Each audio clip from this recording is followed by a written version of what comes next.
Chère Madame Christine Arrigui, Mesdames et Messieurs les députés, Mesdames et Messieurs, chers amis, je suis très heureuse d'être parmi vous ce soir. Je profite de cette occasion pour remercier le comité parlementaire pour un Iran démocratique et son soutien à la lutte du peuple iranien. D'après des informations de la résistance iranienne, il y a eu plus de 2000 exécutions en 2025 en Iran, même si toutes ces exécutions ne sont pas politiques. Elles servent les intérêts politiques du régime. Selon le haut commissaire aux droits de l'homme de l'ONU, cette vague d'exécutions en Iran est sans précédent depuis le massacre de 1988. Le régime veut créer un climat de terror pour empêcher un soulèvement populaire. Parmi ces exécutions, il y a eu 60 femmes. En novembre 2025, le régime a pendu 335 prisonniers. C'est un record. Le régime se concentre sur l'arrestation et la condamnation à mort d'hommes et de femmes courageux qui soutiennent l'OMPI. Actuellement, 18 de ces prisonniers sont condamnés à mort. Voici les photos de cette femme et des hommes courageux.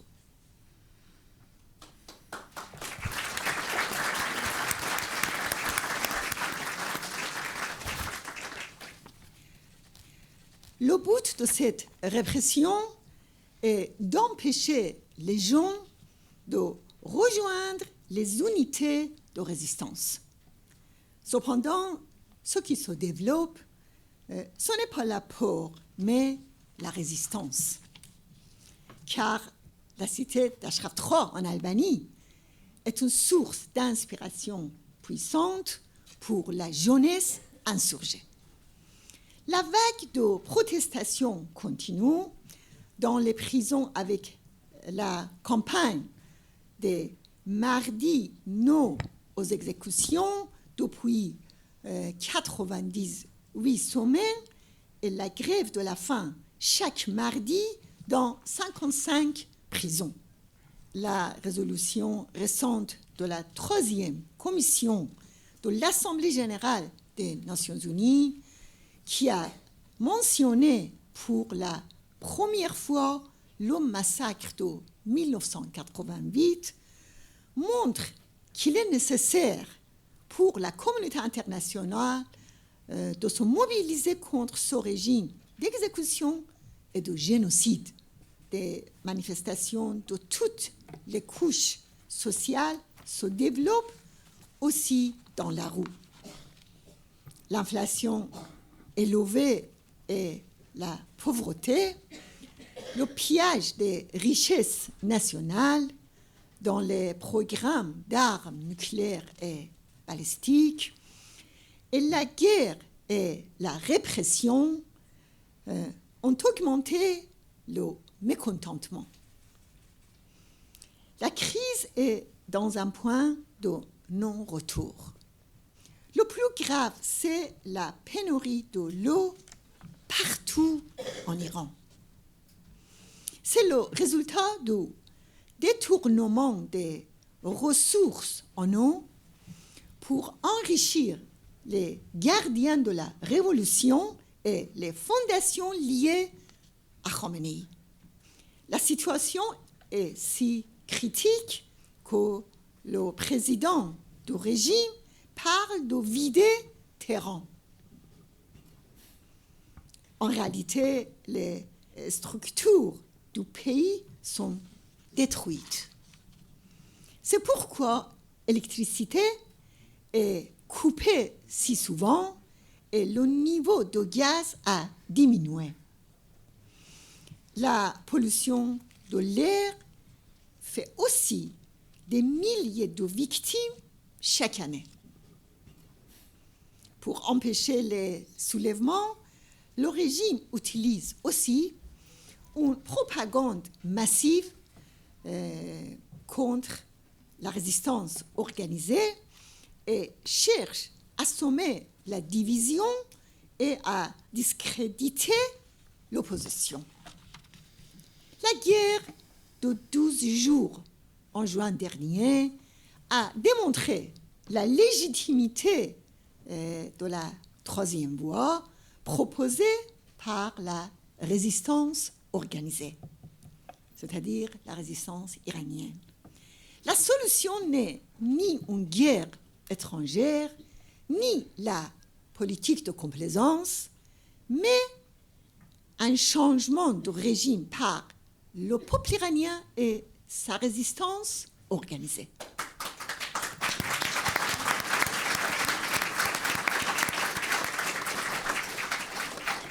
C'est une solution pour mettre fin aux crimes et aux crises de ce régime, y compris son programme de bombes atomiques, et pour libérer les femmes et le peuple iranien.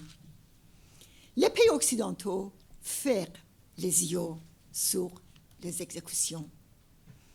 La répression et le terrorisme du régime des mollahs pour leurs intérêts commerciaux ou à cause du chantage du régime, son bellicisme, son terrorisme et ses prises d'otages. Ils préfèrent négocier et diminuer les sanctions. Mais après le snapback, au Conseil de sécurité des Nations Unies et les nouvelles sanctions, les gouvernements occidentaux doivent abandonner la politique de complaisance et se tenir aux côtés du peuple iranien et sa résistance organisée, aux côtés des unités de résistance qui sont à l'avant-garde de soulèvements avec des capacités croissantes face aux gardiens de la révolution. Après le renversement de la dictature du Shah, Khomeini a détourné la révolution. Aujourd'hui, le peuple iranien rejette toutes les dictatures et dit ni Shah ni Mollah.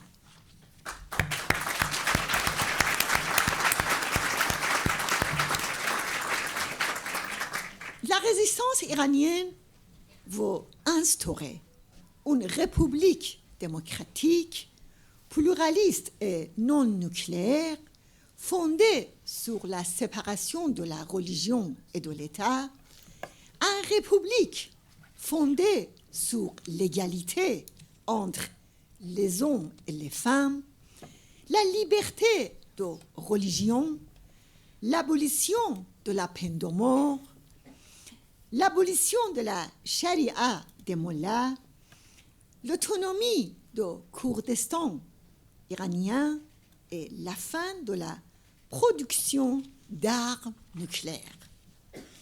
Le Conseil national de la résistance iranienne, qui lutte contre ce régime depuis plus de 40 ans, présente un plan très clair pour transférer le pouvoir au peuple iranien.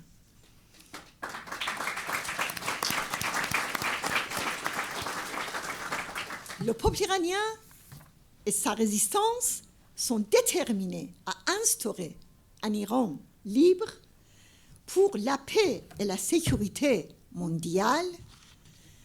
Aujourd'hui, plus que jamais, il est nécessaire que les parlements et les gouvernements reconnaissent la lutte du peuple iranien pour la liberté et le combat de la jeunesse insurgée contre les gardiens de la révolution. Je vous remercie.